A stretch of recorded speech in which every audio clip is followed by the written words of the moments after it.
there's an ethical requirement that's associated with living in the manner that would justify your life even to yourself, to have faith and courage in the future, no matter what.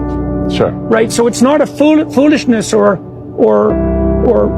what? Defense against death anxiety or foolish superstition, not faith. It's not that at all. It's a kind of courage.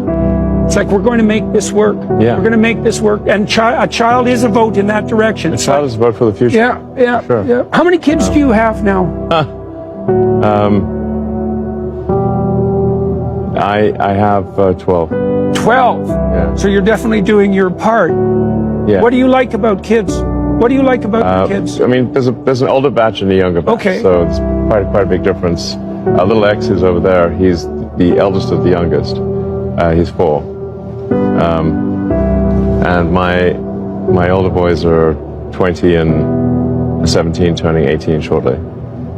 So big gap. So what did you like about having kids? Well, I think kids are delightful. Why? What's delightful about them? Because they get a bad rap, man. So what did you find delightful about them? I mean, I think we are. I mean, most people, vast majority of people are going to love their kids, and it's like so that's a little loved one. Yeah, that's a good deal. And they also want to love you. They do. Kids, if you give them the chance. They do. They're the only people you'll ever meet in your life who want nothing more than to have the best possible relationship they could have with anyone with you. That's a good deal. It's a good deal.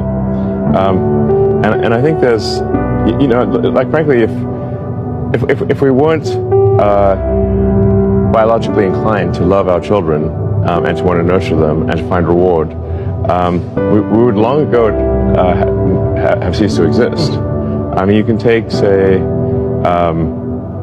I don't know, a wolf or a wildcat or some creature that a wolverine, some creature that would normally be very aggressive. And when that creature has babies, the mother nurtures them and is tender and caring. So,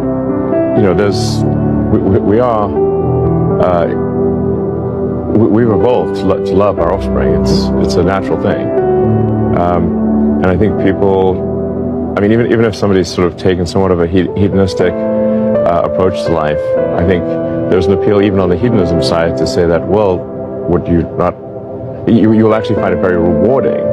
I think that's good. That's a good appeal, and it's one. That's exactly why I asked you the question.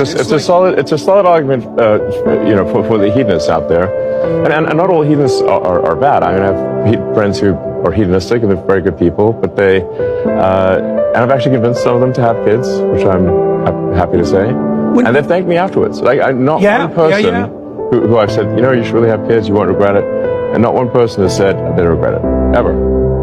Right, so that means I've convinced many people to have kids. Friends, so that's good. Yeah, they love it. So well, when I was working in Boston, I had a very busy job, and I pretty much stopped doing everything except my job and spending time with my kids. But if I had to rank those in importance, then spending my time with my kids, that was better.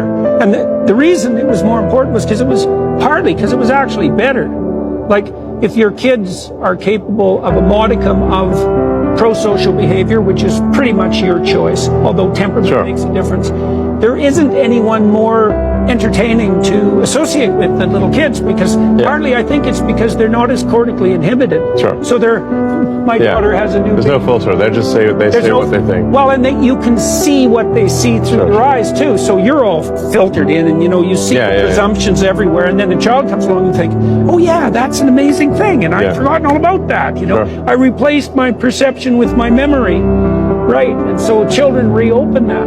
That's also why I think it says in the Gospels that unless you become like a little child, you can't enter the kingdom of heaven, because you have to make contact with that untrammeled perception that existed before you ossified your perceptions into your foolish and often nihilistic habits.